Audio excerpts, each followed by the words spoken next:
Hari ini saya bercakap tentang persepsi ataupun perception. Sebenarnya the mistake of thinking, kesilapan fikir ni kadang-kadang dalam banyak cases adalah disebabkan kesilapan dalam persepsi. Cara kita melihat satu perkara, satu isu. Misalnya kalau kita lihat pendidikan sebagai proses lulus peperiksaan, lulus test dan kemudian pergi bekerja, maka itu satu persepsi. Tapi kalau keluarkan persepsi pendidikan, boleh kita lihat proses mereka itu untuk menghasilkan manusia yang berfikiran kritis, kreatif, berakhlak, beretika dan mempunyai pengetahuan yang sesuai dengan pekerjaannya ataupun peranannya dalam masyarakat. Itu satu persepsi tentang pendidikan. Persepsi juga berkaitan dengan cara kita memahami agama. Kalau kita memahami agama itu sebagai satu way of life or way of thinking, maka kita akan melihat agama itu dalam perspektif luas. So kalau persepsi kita dilatih, dibimbing dari kecil sampailah kita dewasa, sebagai agama itu sebagai proses untuk mengetahui hukum hakam, dosa pahala dan tentang akhirat, tentang hafazan, tetapi tidak faham, maka kita akan membawa dalam kehidupan kita begitu. Ada orang pada berfikiran bahawa pendidikan Al-Quran hanya berkait dengan kebolehan baca, tak perlu tahu makna, sebab mereka mempunyai persepsi bahawa tahu makna pun dah dapat pahala. Jadi ada juga persepsi pendidikan Al-Quran itu mengetahui kandungan, iaitu translation, terjemahan.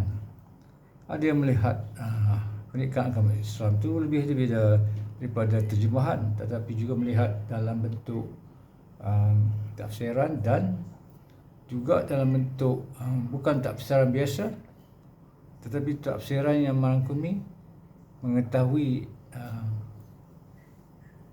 permata yang terpendam. Bagi saya anggap permata terpendam. Apa dia permata terpendam? Di dalam ayat Quran itu, ia mengandungi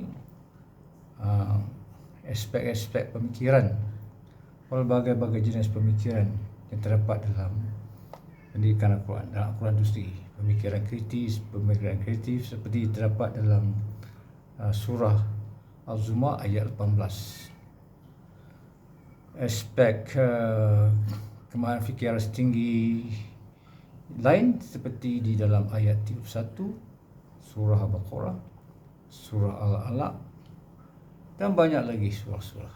Tidak kurang dari 750 ayat Al-Quran berkaitan dengan pemikiran.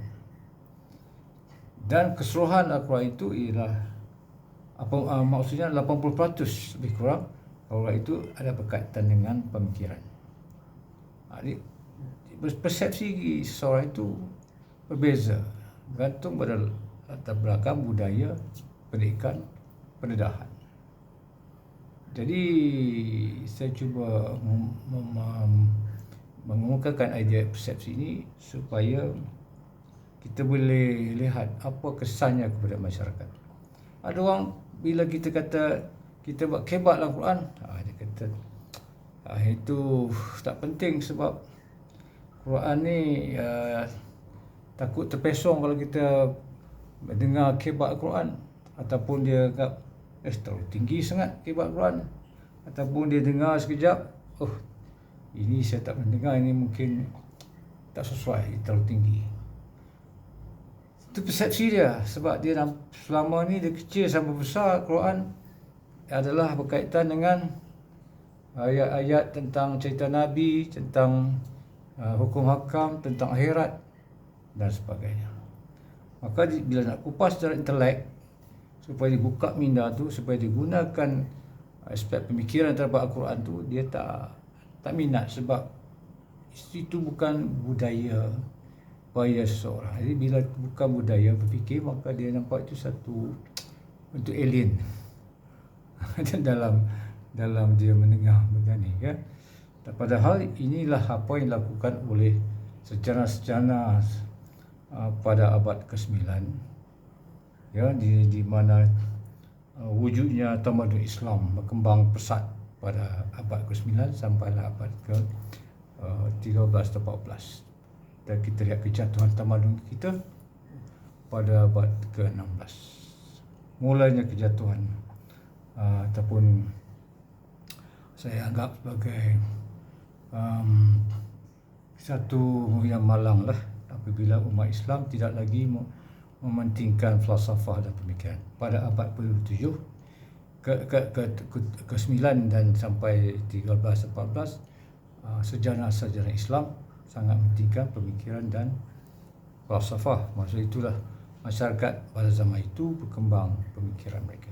Tapi hari ini kita dapati sejarah Islam kita dah kurang menumpu pada aspek pemikiran dan falsafah. Maka pendakwah juga hanya boleh mempunyai persepsi bahawa agama Islam ini kita ajar cukup makan saja di dalam bahasa yang mudah. Asalkan kita bercakap tentang Quran, maka dah cukup dah.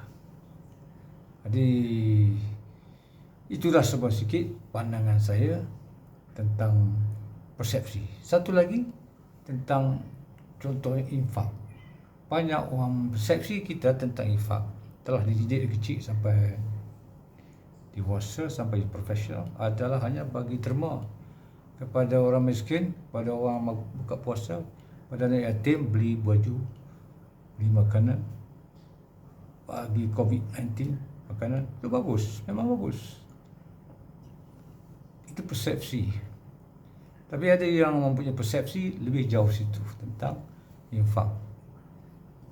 Infak orang yang sedang berjuang membantu menyebarkan the messages of Allah.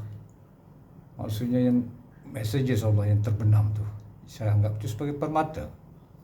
Permata yang berkait dengan aspek pemikiran yang beri fokus kepada pemikiran falsafah, metaphors ataupun perumpamaan, aspek decision making, problem solving, berkaitan hati, akal, pemikiran dan konsep ulul albab dalam masyarakat. So inilah nak kita lihat semula tentang apa yang dipanggil pendidikan Al-Quran. So persepsi ni kita boleh ubah. Syarat kita ada apa dipanggil open-mindedness. Sebab ada orang yang tengok ayat kebat Al-Quran, dia kata pening, dia berhenti, tak layan, dia kata tinggi. Ada orang dia kata tak, ini boleh menyeleweng. Mana mungkin boleh menyeleweng? Macam saya memperkenalkan kebat Al-Quran, ada 2 orang ahli tafsir Al-Quran di belakang saya rujuk.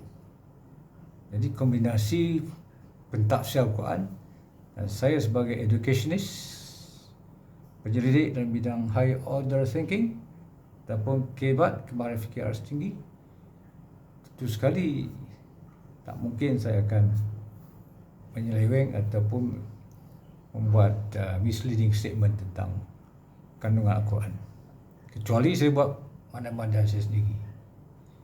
Dan saya percaya ilmu ni tak boleh kita mana-mana sendiri. Kita mesti juga rujuk kepada mereka ataupun ajak mereka yang terlibat dalam berbagai bidang untuk memberi buah fikiran. Jadi itu saja, itulah. Jadi infak ni, itulah bila kita cakap infak, banyakkan orang fikir itulah bagi makan, bagi minum, bagi orang miskin. Tapi untuk mikirkan bahawa pembangunan minda umat Islam tidak difikir sebagai satu infak.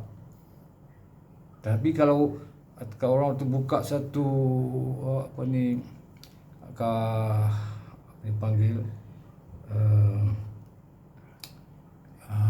dipanggil satu keadaan dia himpunkan orang baca Quran, satu kawasan yang dibeli tanahnya, beli tanah wakaf, itu beribu-ribu orang akan bagi sumbangan.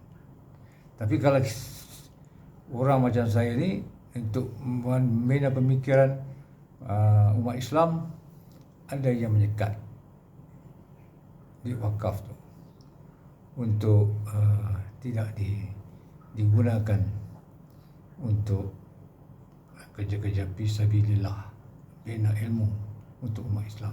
Ilmu dan dalam ilmu tu ada pemikiran, tidak dapat dipisahkan. Tapi alhamdulillah, dengan saya bertemu ramai yang telah buka mata pentingnya penyebaran ilmu, maka terdapatlah pada korporat dan juga mereka yang mengurus wakaf melihat ini satu misi yang penting untuk membina masyarakat Islam yang mampu fikir secara kritis, reflektif dan inovatif, supaya kita boleh bersaing dengan masyarakat di negara-negara maju. Mereka dah buat macam-macam teknologi, termasuk jet pejuang generasi yang ke-6. Kita masih lagi buat layang-layang. Orang bercakap tentang AI, artificial intelligence, robotik sebagainya, untuk buat keputusan, buat problem solving. Kita masih lagi menghasilkan robot bateri lemah. Robot tak semacam Ross ni, robot robot yang boleh buat keputusan, robot yang boleh buat problem solving, Tapi robot kita yang kita hasilkan hasil daripada pendidikan, hasil daripada persepsi mereka yang mengurus pendidikan, mengurus dakwah. Maka kita hasilkan robot-robot yang poor quality robot. Bukan robot saja, tapi poor quality robot separuh bateri lemah. So mari kita berubah sekarang supaya kita mampu membina pemikiran masyarakat Islam untuk bersama berjaya dunia dan akhirat. Sekian, terima kasih.